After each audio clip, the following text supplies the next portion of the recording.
How's it going? How was your afternoon? I trust that it was packed with some snacks and coffee and hopefully some insight and inspiration too.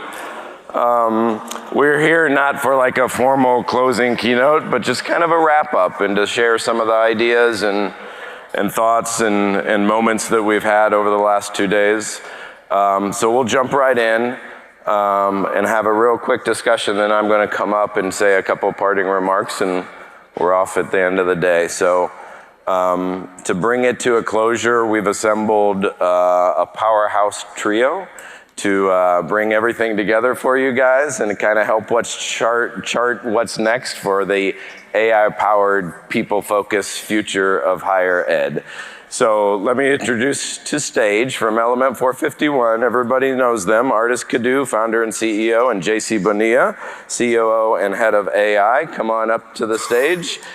And hold your applause 1 second. One more, Dr. Tracy Brundage, the president of Abraham Baldwin Agricultural College. Please welcome.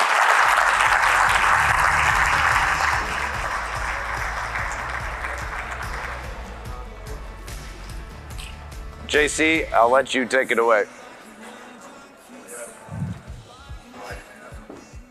Hello, everybody. We made it. We've made it. This is our last conversation. And yeah, we're pretty tired, but my brain, it's literally exploding. I was talking to Tracy and we've been taking notes on my phone. So we're going to be looking at some of the information because what we want to do in the next half hour is to recap in a very honest conversation between two leaders, one charting the mission of how technology disrupts, amplifies, and all the themes that have come in the past 2 days, and another leader who is now responsible for operationalizing that and having the teams figuring out. So thank you for being here, and I just love to kick it off with 2 days, demos, presentations, speaking, aha moments. Tracy, what are you taking away? It's been amazing for me. I wasn't able to come last year, and I know my team was here, and they're here again this year, and just so much appreciation, and wow, that's all I can say, just in terms of exponentially how things have moved. You know that I became involved, with Element many years ago in another presidency, and just to see the shift and the whole life cycle in terms of where we were a number of years ago and where we are now. I'm just been blown away. I've just been so amazed. And in fact, as I say these things and I was writing things down, I'm thinking, okay, this is already outdated, right? Because things are moving. Very AI, right? AI, that's right. Yeah. Ardis, you just finished a presentation, so this is our next panel. We're closing the conference in case you don't know. This is it, yeah. This is it. We're not building anything else. We did promise a whole bunch of stuff, during our AMA session. What's in your head right now as we close? So we're in a really interesting spot, and I understood some of the questions folks are asking are based on this, I won't say old way, but the way we've always done things. And I want a little bit more efficiency. I want things to be done a little bit differently so they make me more comfortable internally. And the bigger questions are not getting asked. The bigger questions on how can we change things internally to adopt something like this to make this thing better for the student. So incremental, that's in everybody's head, and that's what I'm hearing as I have conversations. And in my head, I'm like, we need to do exponential. Yeah, I think that's the biggest thing of the belief that I had maybe before and coming in about the back office tool. Yeah. Streamlining operations and efficiencies. And as you said so elegantly this morning, Ardis, that AI has the power, to translate through silos and bring everyone together. And it's really that team member aspect. That's the key word, I think, that we heard throughout the last 2 days, and how Dr. Thomas said this morning about empowering employees, not replacing them, but allowing us to be able to focus on the priorities that we need to focus on while we're all becoming more efficient. There was a theme around AI is not only about features, but it's a new way of thinking. Yeah. And Ardis, you're saying, and it has to be exponential, right? And you also seconding that. But I did hear a lot of, I'm exhausted. Yeah. This is happening so fast, and I have 50 other things waiting on campus. Yeah. So if I were to give you the magic wand, Ardis, and you bring it to all your campuses, right? In your specific campus, is there something that you think needs to change faster and kind of get in there out of all the things that need to happen? And if I could also give you a different mental framework at a different conversation yesterday, someone said, can you put a pause so I can do all these things that we're talking and learning here? So what needs to change? You know, it's not the technology. Right. Yes. Oh, so what is it then? It's culture, it's systems, it's structure. Yeah. It's, you know, all of us are doing more with less, and sometimes you reach a point where less is less, and you're looking at the number of hats that we're all wearing and trying to figure out how you begin. It's all that transformation of the enterprise, really, from a change management perspective, that nimbleness. I mean, we've heard all day about you know, just the academy and the teaching and the integrity around academic integrity and those paradigms and how we redefine and reaffirm those and what that means in this digital age for our students. And, you know, we have students that are going to be coming in next year who will, in their high school experiences, been able to utilize ChatGPT for 4 years. Yep. And are we evolving in such a way academically in terms of our core that we're going to be able to meet them where they are? And that's the challenge, I guess, as a president, as a CEO, is looking, and you said this yesterday in your talk about you're kind of looking at how you're transforming the internal aspect of your business practices for your company, as well as the same journey as everybody else. Product, right? Your product, your external facing product, and we're doing the same thing. I'm there trying to figure out, looking around and trying to figure out how we align the structure, but it's the human capital aspect of it in terms of the trust and understanding and being able to embrace the technology, because I think that's the marriage, if you will, that really needs to happen for success. Is the technology meets, the structure and the trust to be able to embrace it and to be able to manage that through the culture. Yeah, we're seeing that, right? So I pulled that example, 93% of your features on any of your products, and this is across industries, don't get used. So it's like, if we can give you more software, but it's gonna basically add on to that anxiety of, it's like, oh shit, I have to implement this thing, and so it's not gonna get used. So we internally are going through this transformation right now. We're trying to deliver actually extensions of teams. So rather than thinking about delivering more features, you heard how we're delivering agents that do the whole workflow, and they can help with that whole workflow, so you don't have to think about how do I do the wiring and how do I do the strategy and how do I think about that stuff. So now you can have your teams actually focus on strategy a little bit more, and those, they can change a little bit faster. So we're not there yet, like we're just starting that journey, and that what you saw this past couple of days, it's just the beginning of these agents and how to think about this as teammates. But we're starting to think about changing what we're trying to deliver, because you don't need more software. The technology, it's ahead. The people, the process, trying to catch up. That's correct. But there was a hopeful theme that emerged yesterday, reinforced throughout the day, and today emerges again. And these are my words for it. AI is a unifying factor. Siloed. I really appreciate how you're breaking silos at ABAC through the lens of the full student cycle and admissions and alumni affairs probably coming into the same office. Awesome. seems that AI can do that for us. It amplifies it accelerates basically the silo breaking. As AI comes and does that, what do you think, where would you put your money, your effort, so that the adoption goes there? Ardis, same question, but think about it. What would you say gets this 90% of usability or lack of usability to 80 or 70, right? Because what we're seeing is it's not happening, technology is there, we have the blockers, but at the same time, the same technology can bring us together. So is there something that you could see as a silver line? Because everyone here is an AI champion. Yeah. And at work, we're gonna go with this basically tensions and functions. So in terms of adoption, Ardis? Yeah, I think Tracy said it best. It's like, it's not the tools, shouldn't be thinking about it that way. It's about the change management that needs to happen internally. And, you know, you mentioned it during breakfast that, you know, you're driving your team and you're essentially giving them the opportunity to say, hey, we need to change in this way, and you're trying to drive that change.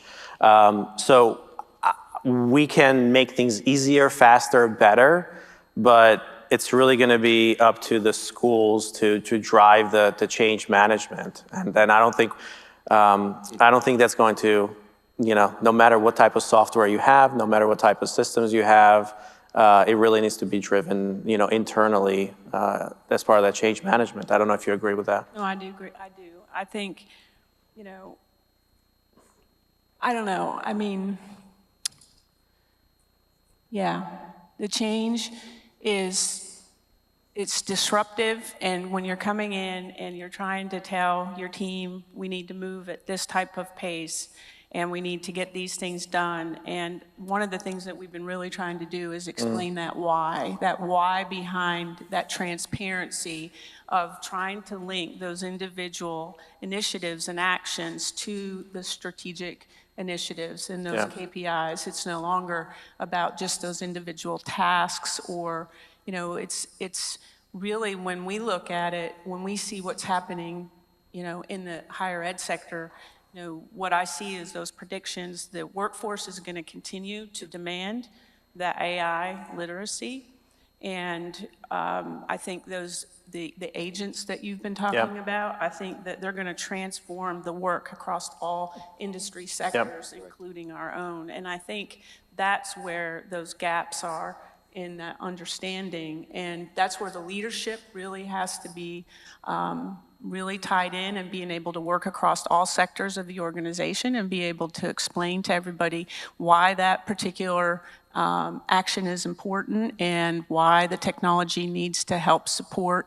You know, it's all about, for us, we're extremely student-centered, so it's all about the student, not losing sight of what we're trying to do for the student. Yeah.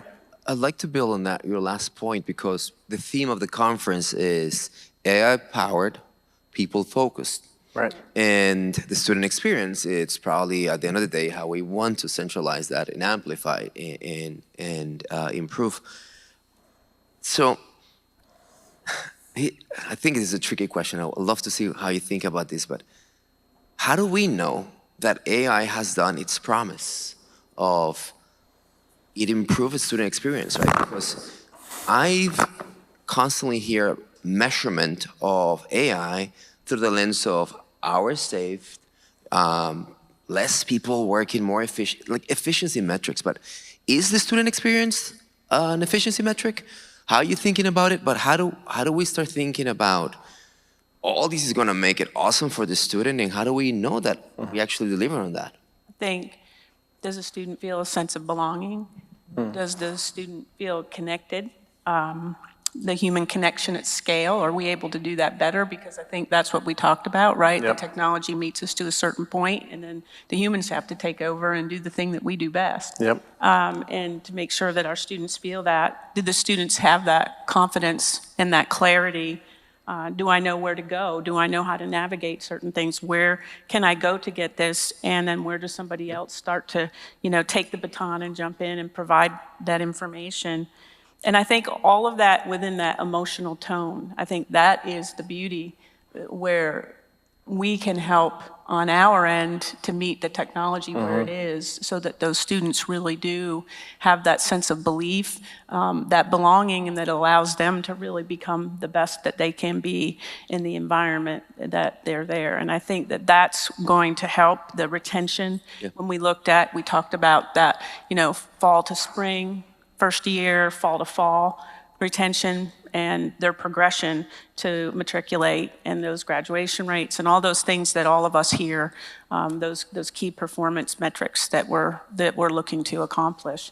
Yeah. One of the things I'm liking of what you're saying, Tracy, is they're the same metrics that we've been trying to work and fix for the longest time. So in a way, you're saying we're just gonna go back to what we know is good student experience and just seeing the uplift. Yeah. You see it differently, Ardis?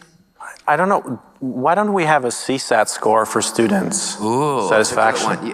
That's the next module. It's going to be the rollout. Say more, Ardis. You said you weren't going to do anything. So he's already thinking of the next thing. So I mean, we do have customer satisfaction scores, right? And everything that we do, you always get those questions, or you always get the report. It's like, hey, from 1 to 10, well, how would you recommend this to whatever, would you recommend this? So you get the CSAT score. Now with AI, you can actually infer a lot of that based on the conversations and so on and so forth. So there's this ability that we have. It's like, why don't we do that with a student? We have it with faculty members, but we don't do it with the experience part. So maybe that's a missing opportunity there. I've in our podcast, we've kind of used this tagline that AI, as it relates to academics, education, the experience, that AI did not break it. It just exposed the cracks that we had in our system. Yeah.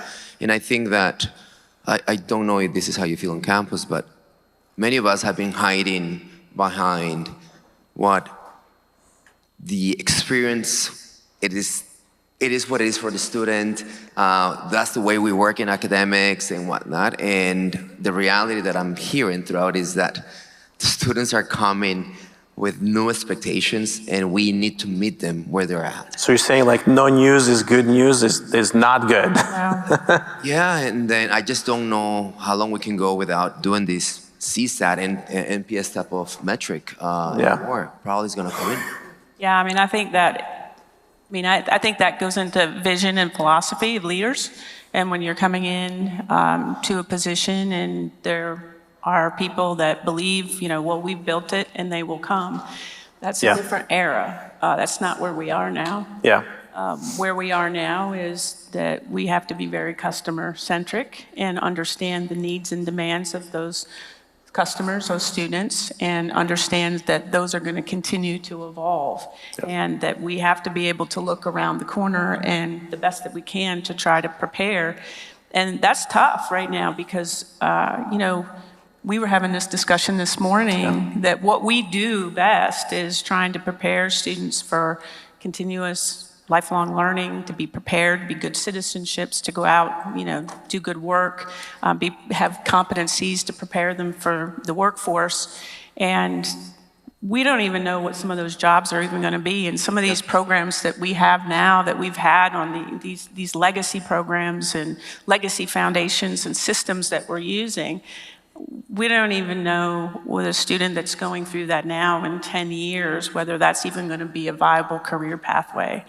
And so trying to, none of us have that crystal ball. So trying to run the day-to-day business of paying attention to all the things you need to pay attention to, and then also trying to have that strategy and vision in place to see where you go next, is a real challenge. Because I would think even in your business as technical as it is, there's probably an awful lot about this that you don't even know about where this is all going to go. Hey, I admit it. I have no idea. In the next year or two, if we achieve AGI or ASI, artificial superintelligence, then there is a 20% chance that it can go really wrong. That's just the number. But there's an 80% chance that it can go really right, and it can lead to a lot of abundance and a lot of the really good stuff that we want. So we just don't know. Like, we're building for the next, 6 months, the next few months, and we just don't know where, what the impact is going to be in a couple of years or even 5 years. And that's scary because for us, all of us in higher education, because we all know that the value proposition has been disrupted. There was disruptions in our sector prior to the pandemic, and we've been dealing with one disruption right after another. And now you have, technology out there, just really, running really fast, and our systems just aren't as agile, and being able to adapt and adopt and evolve in that way. And it just really makes you wonder what, the state of this sector is going to look like in a decade. And how do we serve that next generation of students? To close, definitely there's a future not far away where some of these outcomes may take place. There's a future where I truly believe that the student will show up to campus with her agents, as in plural, and it's up to us to make them work. But today, right? So let's bring this conversation to today, and I think that everyone here is excited, invigorated, and extremely worried of how am I going to apply this on campus. So if I were to ask you a one-sentence North Star advice to all these leaders represented here, what's your one sentence to go and achieve, go AI all the way? Yeah, Tracy? I would say design with empathy, lead with curiosity, and never lose sight of the student as the soul of the system. Amen. Yeah. Beat that, Ardis. I don't know if I can beat that. I was going to say something more practical, but I think that's a good one. We'll leave it at that. It's all about the goal at the end of the day, right? So it's all about serving that student. So as you walk out of here, hopefully you've taken a lot of kind of the direction where things are going, looking around that corner. Hopefully you walk out of here with a feeling that, you know what, everybody else hasn't figured it out yet. It's just maybe they're a few days ahead of me, or they're maybe like a couple of weeks ahead of me. Maybe I'm, I don't know, like a month or 2 months ahead of you guys, right? So everybody's trying to figure it out at the same time, and as long as you keep starting and as long as you kind of chip away at it and you start using things, you start building and building, I think that's probably the best advice that I can give you. It's like there is no experts right now. Everything that's happening is happening really fast. It's just people that are just a little bit ahead and a little bit behind, and hopefully you can kind of, bring a lot of that to your campuses so you can push them and move them forward. I will wrap us up with how we started the conference, and probably one of the takeaways for me personally is be a manager of AI and leader of people. And in between that balance, probably we start achieving some of these goals. So with that, thank you very much. This concludes the programming for the conference, and we're so grateful to have you here.